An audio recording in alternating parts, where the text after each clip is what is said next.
சிறப்பும் மண்ணும் மாமலை மகேந்திரனதனில் சொன்ன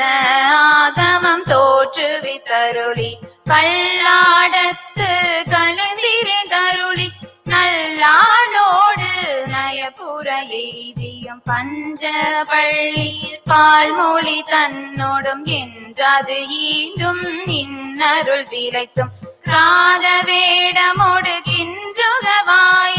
விராவ கொங்கை நல் தடம் பறிந்தும் கேவிடராகி கெளிரது படுத்தும் மாவேடாகிய ஆகமம் வாங்கி மற்றவை தம்மை மகேந்திரத்திருந்து புற்றை முகங்களால் பணித்து அருளியும் நந்தம் பாடியில் நான்